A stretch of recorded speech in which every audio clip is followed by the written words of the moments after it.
जय हिंद दोस्तों, जय हिंद बच्चों। आइए हम देखेंगे इकोनॉमिक्स क्लास 12 चैप्टर 4 पूर्ण प्रतिस्पर्धा की स्थिति में फर्म के सिद्धांत। तो इसमें हम देखेंगे कि पूर्ण प्रतिस्पर्धा यानी कि जब बहुत ज़्यादा कंपटीशंस होता है फर्म के बीच में, तो उस समय फर्म अपने क्या क्या सिद्धांत अपनाते हैं। फर्म का मतलब हो गया यानी कोई भी ब्रांड। क्या होता है फर्म का मतलब? कोई भी ब्रांड, और उत्पादन करने वाला ही ब्रांड अधिकतर माना जाता है। तो चलिए इसमें देखते हैं। प्रतिस्पर्धा का मतलब होता है कंपटीशन, यानी वैसा कंपटीशन जो किसी दूसरे को नुकसान पहुंचाए बिना आगे बढ़ता है। और स्पर्धा का मतलब हो जाता है कि उसको आगे किसी भी तरह से बढ़ना है। लेकिन पूर्ण प्रतिस्पर्धा का मतलब होता है उसको बिना नुकसान पहुंचाए आगे बढ़ना। तो सबसे पहले इसमें हम देखेंगे कि पूर्ण प्रतिस्पर्धा बाजार क्या होता है। तो पूर्ण प्रतिस्पर्धा बाजार वह बाजार होता है जिसमें क्रेता और विक्रेता की संख्या बहुत अधिक होती है और साथ ही उसकी सीमा पर कोई बाउंडेशन लगा हुआ नहीं होता है।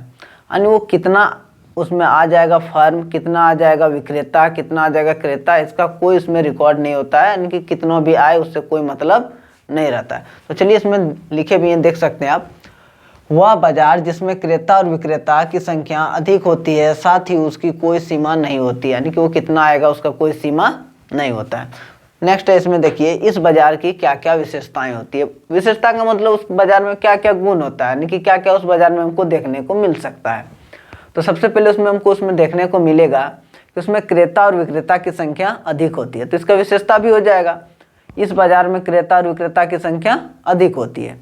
दूसरा इसमें क्या हो जाएगा, इसमें कोई भी फर्म आ सकता है, कोई भी विक्रेता आ सकता है, कोई भी क्रेता जाकर के खरीद सकता है।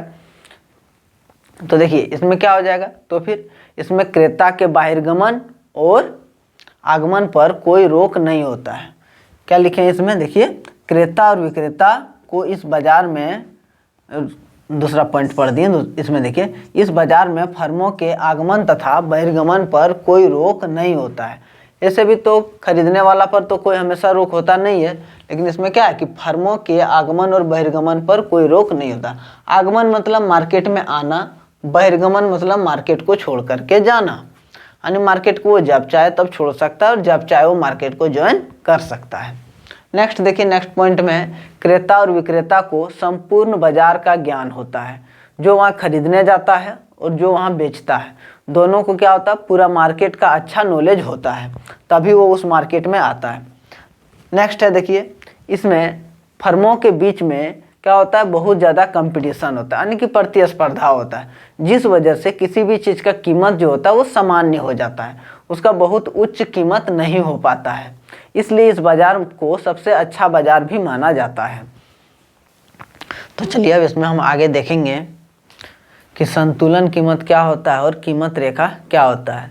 ये पूर्ण प्रतिस्पर्धा बाजार में हम देखेंगे कि ये कीमत रेखा क्या होती है और संतुलन कीमत क्या होती है। तो देखिए कीमत रेखा कुछ नहीं, एक रेखा ही होती है जो हमें बताती है कि इस रेखा पर कोई भी फर्म वस्तु को बेचने में सफल होती है।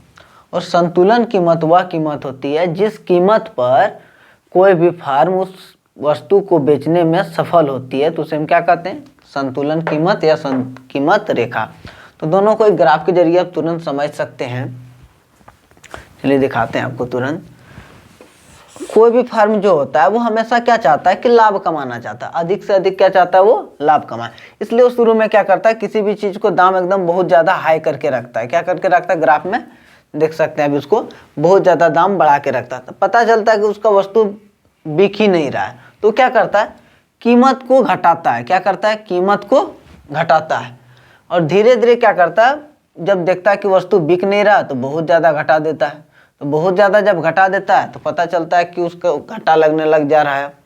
तो उस स्थिति में क्या करता है, वो थोड़ा सा उसको बढ़ा देता है। अब यहाँ देख रहा है कि जितना वो पूर्ति कर रहा है उतना उसका बिक जा रहा है, यानी मांग और पूर्ति उस जिस जगह पर उसका बराबर हो जा रहा है उसी को हम क्या कहेंगे, संतुलन कीमत कहेंगे। यानी इस पॉइंट पर उसका क्या हो रहा है, यहाँ पर देख सकते हैं कि यहाँ पर उसका जो है मांग और पूर्ति दोनों बराबर हो जा रहा है। ये जो कीमत हो जाएगा उसका, यही हो जाएगा संतुलन कीमत। अब इसी में देखिए ये लाइन जो इस तरह से इसमें हम खींच दिए, इसी लाइन को हम क्या कहेंगे, कीमत रेखा कहेंगे। यानी कि इस लाइन पर हर जगह वो क्या हो रहा है, वो वस्तु को बेचने में सफल हो जा रहा है। जिस कीमत पर हम वस्तु को बेचने में सफल हो जाएंगे उसी कीमत को हम क्या कहेंगे, संतुलन कीमत, और उसी कीमत पर खींची गई रेखा को हम क्या कहेंगे, कीमत रेखा कहेंगे। तो वही तो इसमें हम लिखे हैं ना कि कीमत रेखा वह रेखा होती है जिस पर किसी वस्तु को फर्म बेचने में सफल होता है, जिस पर फर्म किसी वस्तु को बेचने में सफल होता है उसको हम क्या कहेंगे, उसको कीमत रेखा और संतुलन कीमत कहते हैं। आप सिंपल सा आप सोचिए ना, अगर मान लेते हैं कि मार्कर का कीमत रेखा क्या है, तो कीमत रेखा मान लेते हैं इसका क्या हो जाएगा, 25 यहाँ होगा, तो 25 पर ही रेखा जाएगा, यहाँ से यहाँ तक पूरा क्या हो जाएगा, 25 ही रहेगा ना। उसके बाद अगर बोला जाए इसका संतुलन कीमत क्या है, तो मार्केट में जितना में बिक रहा है हर जगह वही इसका संतुलन कीमत है।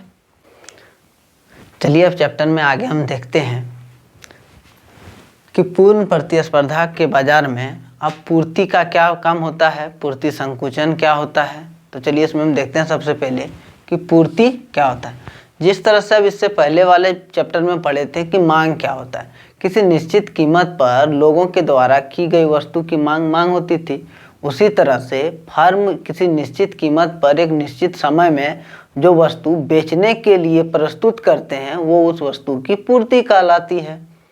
अब इसमें दूसरा है पूर्ति की अनुसूची क्या है। आप भी जानते हैं कि कम कीमत पर पूर्ति लोग कम करते हैं, अधिक कीमत पर पूर्ति अधिक करते हैं। उसी चीज को हम अगर एक सारणी के द्वारा दर्शा दें तो उसी को हम क्या कहते हैं, पूर्ति अनुसूची कहते हैं। आप यहाँ देख सकते हैं कि किसी वस्तु को क्या क्या कीमत दिया गया और पूर्ति की मात्रा दिया गया। जब कीमत 10 था तो पूर्ति 70 था। आप भी जानते होंगे कि हमारे पास भले सामान मौजूद है लेकिन उसको अगर कम दाम कोई दे रहा तो हम उसको उस समय नहीं बेचते हैं। अगर उसी चीज़ का अगर दाम बढ़ने लगे तो उस समय हम क्या करते हैं, उस सामान को बेच देते हैं। तो यहाँ आप देख सकते हैं आप कि जिस तरह से इसका कीमत बढ़ रहा है उस तरह से मार्केट में पूर्ति भी बढ़ रहा है। तो इसी को हम सारणी के द्वारा दर्शाएं तो इसको हम क्या कहेंगे, इसी सारणी को हम पूर्ति अनुसूची कहेंगे। नेक्स्ट है कि पूर्ति संकुचन क्या होता है। संकुचन का मतलब समझिए ना कि उसको छोटा कर देना। क्या कर देना होता है, उसको छोटा कर देना, संकुचन। तो देखिए पूर्ति संकुचन यानी पूर्ति का क्या होना, छोटा होना या तो पूर्ति का कम होना। तो कहा जाता है कि कीमत के वजह से जब किसी वस्तु की पूर्ति में कमी आती है तो उसे हम क्या कहते हैं, पूर्ति संकुचन कहते हैं। चलिए इसमें वही हम लिखे भी हैं कि कीमत के कारण पूर्ति में आई कमी को पूर्ति संकुचन कहते हैं। यानी कहने का मतलब हर चीज सब ठीक है, सिर्फ क्या हो रहा है, उसका कीमत कम हो गया तो दुकानदार उसको बेचना बंद कर दिया, तो उसी को हम क्या कहेंगे, पूर्ति संकुचन कहेंगे। उसके पास स्टॉक में रखा हुआ है लेकिन वो बेचने के लिए प्रस्तुत नहीं कर रहा है तो उसको हम क्या कहेंगे, पूर्ति संकुचन कहेंगे। तो चलिए इसमें हम नेक्स्ट देखेंगे कि पूर्ति की लोच क्या होती है। अब मांग की लोच पढ़े थे, उसी तरह पूर्ति की लोच भी होती है कि कीमत में परिवर्तन होने के वजह से पूर्ति में हुए परिवर्तन दोनों के प्रतिशत अनुपात को हम पूर्ति लोच कहते हैं। तो चलिए उसको आगे हम देखते हैं। चलिए देखते हैं अब पूर्ति की कीमत लोच क्या होती है। पूर्ति की कीमत लोच देख सकते हैं, पूर्ति में परिवर्तन किस में, तो प्रतिशत में, तथा कीमत में परिवर्तन प्रतिशत में। अब इन दोनों के अनुपात को हम क्या कहते हैं, पूर्ति की कीमत लोच कहते हैं। यानी इसका डिफिनेशन भी हम यहीं से लिख सकते हैं कि पूर्ति में अनुपातिक परिवर्तन तथा कीमत में अनुपातिक परिवर्तन के अनुपात को पूर्ति की लोच कहते हैं। तो देखिए यहाँ डिफिनेशन भी इसका हम दे के रखे हैं। पूर्ति में अनुपातिक परिवर्तन तथा कीमत में अनुपातिक परिवर्तन के अनुपात को पूर्ति की कीमत लोच कहते हैं। तो चलिए अब यहाँ देखते हैं, इसका फॉर्मूला भी देख के रखें कि delta S by delta P into P by S. अब याद कीजिए मांग की लोच में भी हम कुछ फॉर्मूला इस तरह से लिखाए थे। अब देखिए डेल्टा एस का मतलब क्या होता है, डेल्टा एस का मतलब होता है S2 माइनस S1 और डेल्टा पी का मतलब होता है P2 माइनस P1।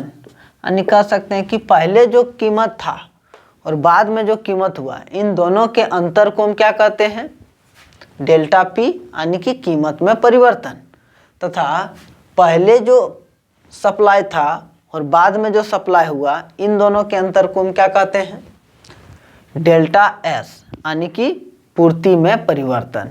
तो डेल्टा का मतलब भी होता है परिवर्तन, थोड़ा सा ही परिवर्तन क्यों ना हो, परिवर्तन होता है इसका मतलब। तो उम्मीद करते हैं कि ये चीज़ आपको अच्छी से समझ में आ रही होगी। चलिए आगे बढ़ते हैं। तो चलिए अब आगे हम देखते हैं संप्राप्ति क्या होती है, सीमांत संप्राप्ति क्या होती है और आगम क्या होती है। बहुत वस्तुओं का पूर्ति कर लिए, बेच लिए। अब देखते हैं कि संप्राप्ति क्या होता है। तो संप्राप्ति क्या होता है, किसी वस्तु को बेचने के बाद जो हमारे पास धन आता है उसी को हम क्या कहते हैं, संप्राप्ति कहते हैं। सीधा सा जानिए कि वस्तु को बेचने के बाद जो हमें पैसा मिलता है ना, उसी को हम संप्राप्ति कहते हैं। चलिए देखिए यहाँ लिखे भी हैं, वस्तु के बेचने के बाद जो राशि प्राप्त होती है संप्राप्ति कहलाती है। उसके बाद है कि सीमांत संप्राप्ति क्या होती है, किसी एक अतिरिक्त वस्तु को बेचने के बाद जो हमें एक्स्ट्रा पैसा मिलता है उसी वस्तु के पैसे को हम क्या बोलते हैं, सीमांत संप्राप्ति। सीधी सी बात है, पहले हम 10 वस्तु को बेचें, हमको 100 रुपया मिला था, फिर हम एक वस्तु एक्स्ट्रा बेचें तो हमको 110 रुपया अब टोटल मिला, तो हम बोलेंगे सीमांत संप्राप्ति कितना है, तो इसमें माइनस कर दीजिए 100, तो 10 रुपया क्या हो गया हमारा, सीमांत संप्राप्ति हो गया। यानी एक्स्ट्रा पैसा जो हमें मिलता है किसी एक्स्ट्रा वस्तु को बेचने से, उसी को हम क्या कहते हैं, सीमांत संप्राप्ति कहते हैं। अब देखिए आगम क्या होता है, तो अब गौर से देखेंगे, वस्तु को बेचने से आने वाले धन को आगम कहते हैं। आप बोलेंगे कि सर तो संप्राप्ति और आगम में अंतर क्या है, दोनों तो सेम ही है। हाँ, तो देखा जाए तो दोनों सेम ही है कि दोनों में क्या है, हमारे पास आने वाले पैसे को संप्राप्ति कहते हैं या तो आगम कहते हैं। लेकिन ध्यान से अगर देखा जाए तो इसमें क्या है, बेचने के बाद जो हमारे पास पैसा आता है उसको हम क्या कहते हैं, उसको हम संप्राप्ति कहते हैं। आगम का मतलब है हमारे पास सामान धरा हुआ है, हम जान लिए कि इसको बेचेंगे तो हमारे पास इतना पैसा आ जाएगा। क्या जरूरी है वो सामान हमारा बिक ही जाएगा, ऐसा जरूरी नहीं है। ये होता है कि अनुमान लगाया गया है कि इतना पैसा है, इसका कीमत है इतना, में हम इसको बेच लेंगे, हमारे पास इतना पैसा आ जाएगा। कोई वस्तु का कीमत है 1000 रुपया, तो ये अनुमान लगा लिया कि हमारे पास 1000, इस तरह का इसके पास अगर 1000 रुपया प्राइस वाला अगर इसके पास 100 वस्तुएं हैं तो उसका कीमत यानी कि उसके पास कितना है, 1 लाख हुआ, आगम उसका कितना हो गया, 1 लाख हो गया उसका आगम। लेकिन संप्राप्ति कहता है कि पहले तुम बेचो, उसके बाद जो तुम्हारे पास आएगा वही संप्राप्ति होगा। और ये पहले जितना उत्पादन किया और जोड़ लिया, हमारा आगम इतना हो गया। तो ऐसा थोड़ी होता है, कुछ सामान तो ऐसा भी होता है जो नहीं बिकता है, नहीं बिकेगा तो वो तुम्हारा थोड़ी ना हो जाएगा। तो इसमें हम देख सकते हैं कि इसका फॉर्मूला क्या होता है। तो देखिए फॉर्मूला इसमें क्या होता है, किसी वस्तु का प्राइस यानी कि संप्राप्ति को हम क्या बोलेंगे, मार्जिनल टर्न, मार्जिनल टर्न, संप्राप्ति को ही बोलते हैं। अब देखिए संप्राप्ति जो होती है, यही चीज आपको कहीं कहीं कुल संप्राप्ति लिखा हुआ मिल सकता है। क्या मिल सकता है, कहीं कहीं आपको कुल संप्राप्ति लिखा हुआ मिल सकता है। तो आप टेंशन नहीं लीजिएगा, दोनों एक ही चीज होता है, कुल संप्राप्ति हो या संप्राप्ति हो। तो देखिए संप्राप्ति जो है उसको कुल को, टोटल संप्राप्ति को रेवेन्यू यानी इसे TR द्वारा डिनोटेट किया जाता है। अब देखिए सीमांत संप्राप्ति, सीमांत यानी मार्जिनल और संप्राप्ति यानी रेवेन्यू, इसे MR द्वारा डिनोटेट किया जाता है। अब चलिए इसका फॉर्मूला देख लेते हैं कि TR का फॉर्मूला क्या होता है। तो TR equal to P into Q, यानी कितना हम बेचें, कितना वस्तु बेचें और उसका प्राइस कितना है। यानी कहने का मतलब है हम 10 कलम बेचें, हर एक का दाम 15 रुपया है, 10 कलम बेचें और हर एक का दाम कितना है, 15 रुपया। यानी Q इक्वल टू 10 और P इक्वल टू 15। तो TR इक्वल टू हमारे पास कितना पैसा आ जाएगा बेचने के बाद, देख सकते हैं आप, बेच दिए इतना अगर, तो हमारे पास पैसा कितना आ जाएगा, P इंटू Q, P यानी कि 15 इंटू 10 इक्वल टू 150। हमारा संप्राप्ति क्या हो जाएगा, 150। और इसी को देख सकते हैं MR इक्वल टू क्या होता है। तो फॉर्मूला होता है MR equal to TRN minus TRN-1। ये हमारा क्या हो जाता है, संप्राप्ति का फॉर्मूला। मान लेते हैं कि n के जगह पर कुछ रख देंगे, 1 2 3 4 कुछ भी रख सकते हैं आप इसके जगह पर। यानी कुल सामान हम बेचें, जैसे कि यहाँ ही अब देख लीजिए ना, किसी वस्तु का कीमत कितना है, 10 रुपया है, हम उसको 10 बेचें तो कितना हो गया टोटल हमारा संप्राप्ति अभी 100 हो गया। संप्राप्ति कितना हो गया 100। अब एक एक्स्ट्रा वस्तु बेच दी यानी अब कितना बेचे 11। अब कितना हो जाएगा हमारा संप्राप्ति, अब देखिए संप्राप्ति 110 हो जाएगा। यानी टी आर माइनस 1 क्या होता है टी आर माइनस 1। तो लास्ट में कितना हमारा 11 वस्तु बेचे ना, तो टी आर एन के जगह पर क्या लिखेंगे हम 11 माइनस टी आर 10, तो हमारा निकल जाएगा। अब देख लीजिए इसका वैल्यू पुट करके टी आर 11 का वैल्यू 110 माइनस 100 इक्वल टू 10। ये हमारा क्या निकल गया संप्राप्ति बोल दिया, सीमांत संप्राप्ति निकल गया। अब इजीली इस तरह से आप इसको निकाल सकते हैं कहीं भी। अब उम्मीद करते हैं कि इस वीडियो में आपको सब कुछ समझ में आया होगा। वीडियो लंबा हो जाएगा इसलिए हम बाकी की चीज़ें नेक्स्ट वीडियो में देखेंगे। अगर आपको इसका नोट्स चाहिए तो आप हमारे टेलीग्राम चैनल को ज्वाइन कर सकते हैं, उसका लिंक डिस्क्रिप्शन में दिया गया है। अगर आप पिछले के वीडियो को नहीं देखे हैं तो उस वीडियो को भी देख लें, उसका भी लिंक डिस्क्रिप्शन में दिया गया है। वीडियो को अंत तक देखने के लिए बहुत बहुत धन्यवाद।